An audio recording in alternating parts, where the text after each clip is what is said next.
Welcome to Spiritual Psychology. My name's Renee LaValle McKenna, and I bring my 30-plus years as a recovering addict and ex-crazy person, turned therapist and shamanic healer, to bring you snackable teachings on spirituality, psychology, and all things personal growth. And today I want to talk about the demon of depression. According to the World Health Organization, 300 million people worldwide suffer from depression, and it's the leading cause of disability on Earth. My own experience of depression was like a thick, heavy blanket that covered my life. I'd binge on food, throw it up, masturbate, and then sleep, and wake up and start the cycle again. In my darkest depression, I had a lot of outward success. I was doing well in school, I had a handsome boyfriend who made a lot of money, our families expected us to get married. My physical needs were taken care of, and my future looked good on paper. When I was out in the world, I put on a happy face. Inside, however, I hated my life. I felt nothing but guilt, shame, and resentment. I thought I should be happy, but there seemed nothing to be happy about. We live in a culture that's primarily outwardly focused. We're taught that if our material needs are met, if we have a nice house, a partner, a fancy car, a good job, enough money in the bank, then we should be happy on the inside, right? There's a very misguided belief that if we fix the outside, it will fix the inside. I know for myself, I've spent a lot of time trying to lose weight, find the right man, get the right job. And although certainly my external circumstances can correlate with how I feel, they often don't.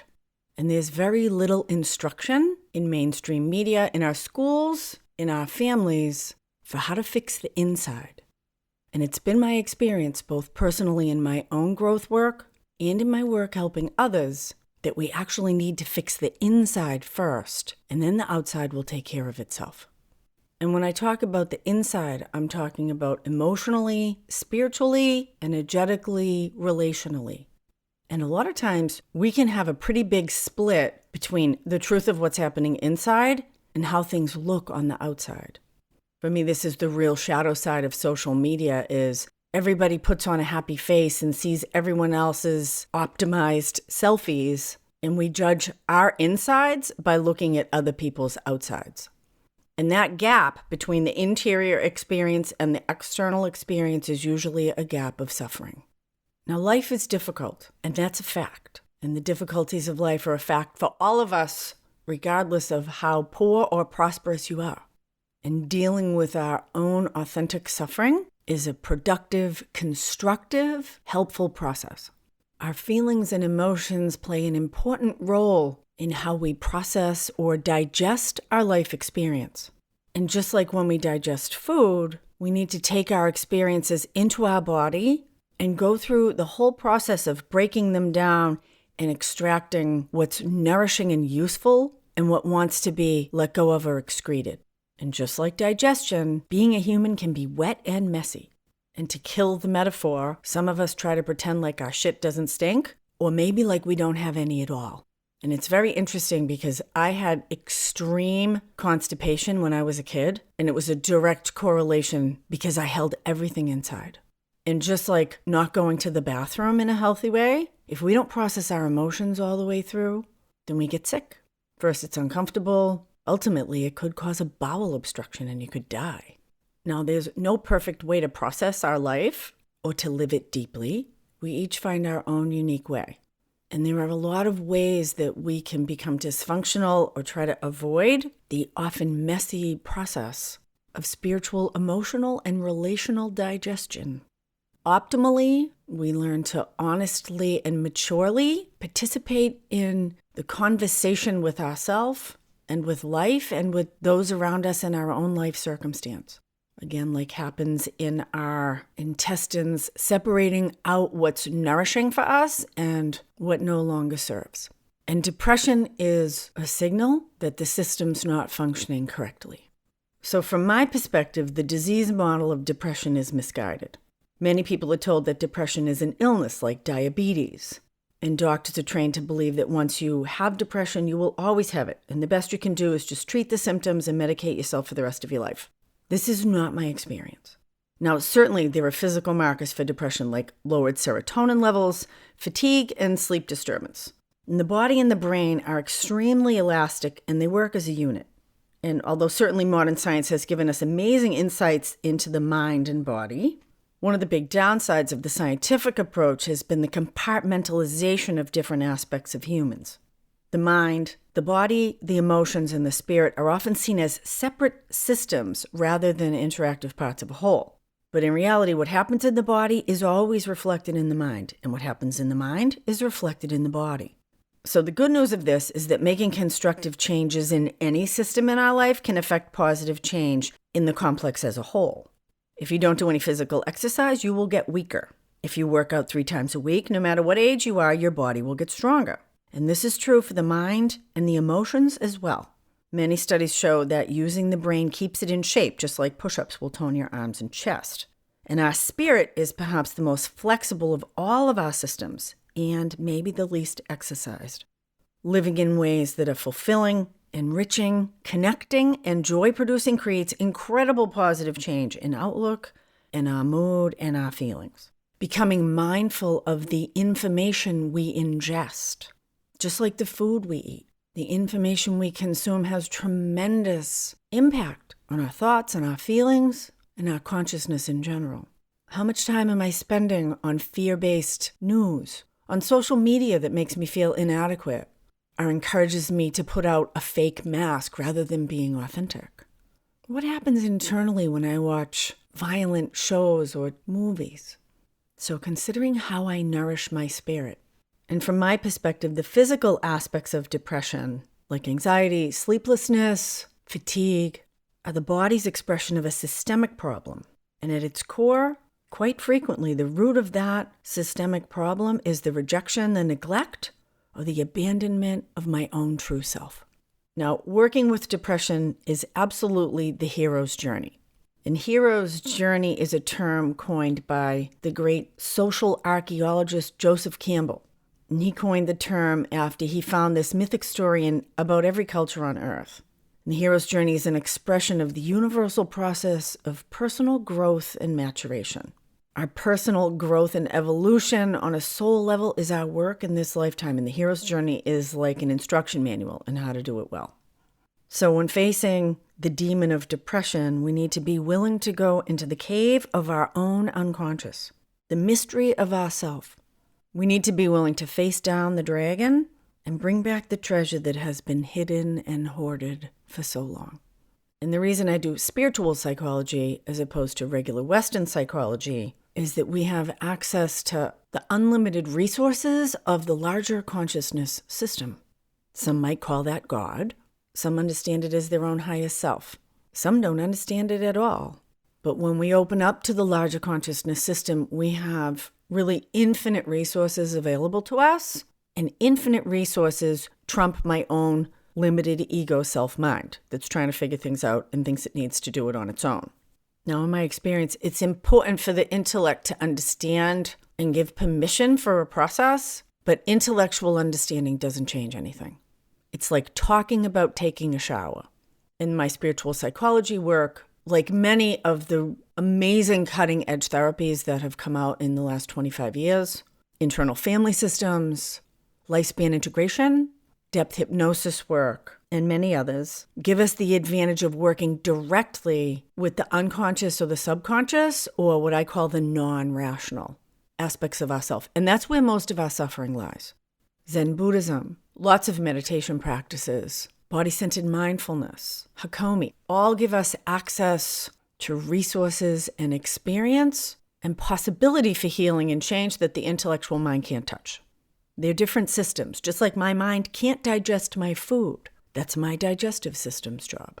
And in a lot of these modalities, we're working with what I call the active imagination, which is like a bridge between our rational mind and these non-rational systems. And the advantage of this is that when we can take these non-physical beliefs, feelings, and experiences and concretize them or make them concrete, then we can work with them directly in really powerful ways.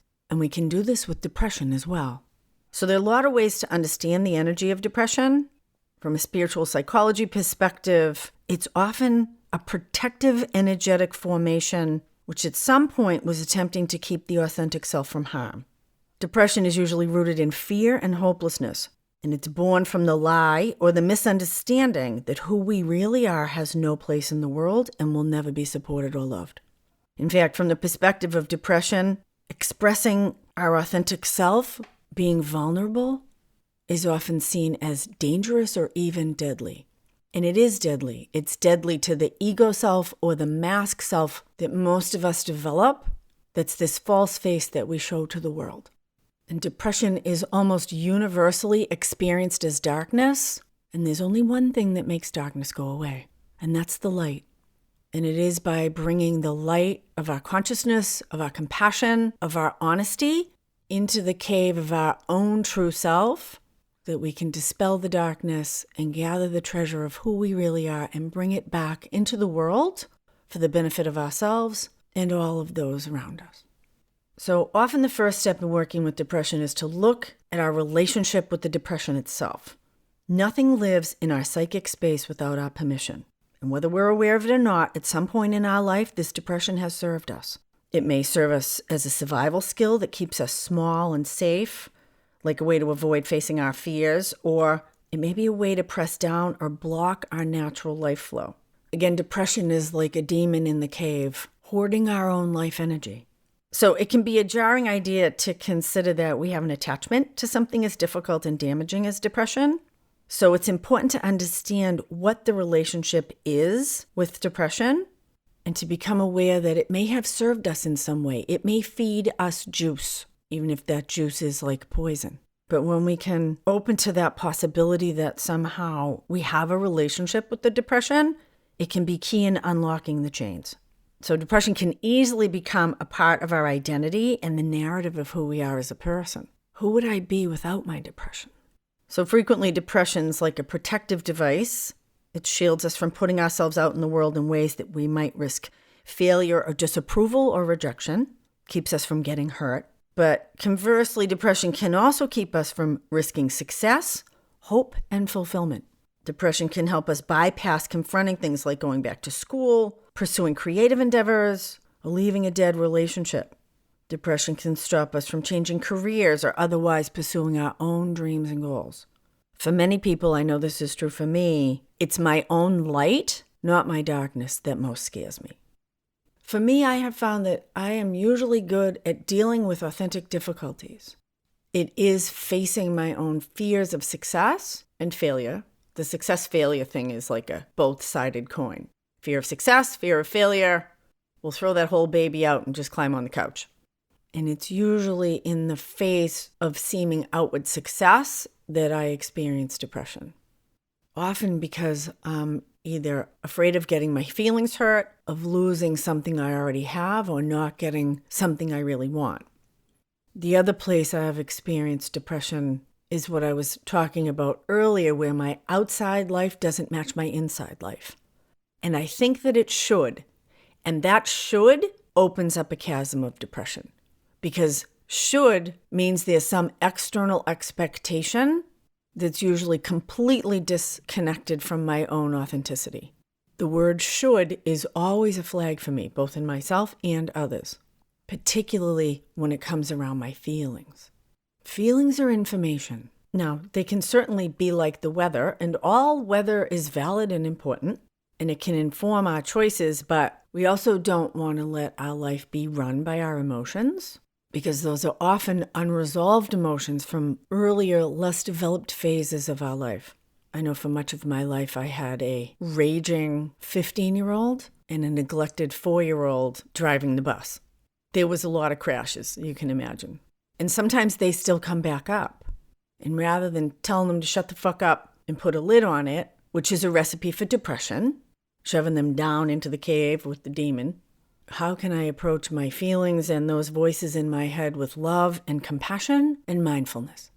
And a very powerful process for me has been to dialogue with my own internal demons.